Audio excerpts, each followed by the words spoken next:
Bonjour, vous allez regarder une vidéo en résistance des matériaux traitant d'une sollicitation simple de torsion. À l'issue de cette vidéo, vous connaîtrez les principaux résultats pour une sollicitation de torsion. Dans la démarche de résolution d'un problème de résistance des matériaux, nous avons mené à son terme la première phase de modélisation. La géométrie, les liaisons ainsi que le chargement sont donc connus, ainsi que le comportement du matériau. À l'issue de cette phase, nous avons déterminé les actions de liaison et nous en sommes à la phase de détermination du torseur des efforts intérieurs.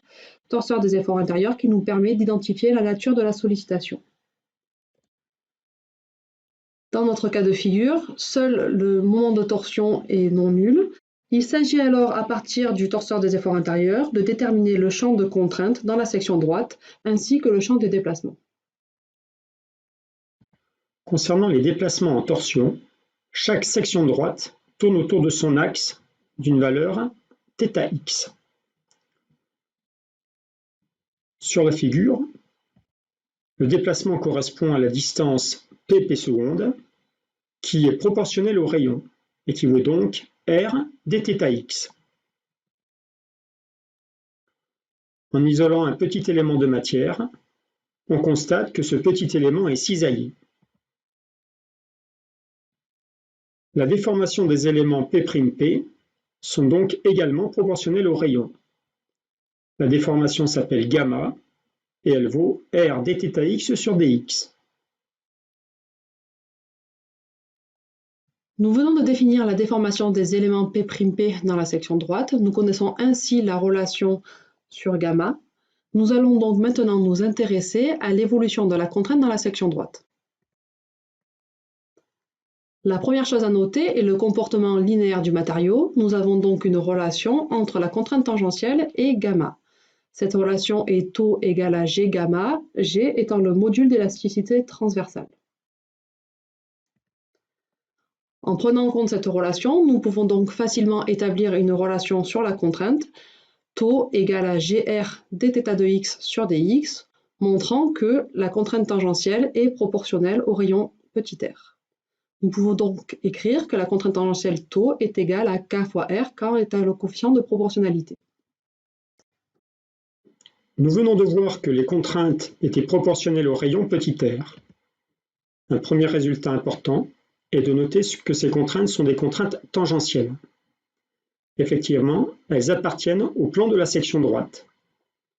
Elles sont dirigées suivant le vecteur de base Eθ, qui est le vecteur de base orthoradial. La répartition des forces élémentaires dans la section droite nous permet de relier le moment de torsion aux contraintes tau. En effectuant la somme des moments autour de l'axe Gx, on obtient que le moment de torsion est égal à k fois l'intégrale de r carré ds.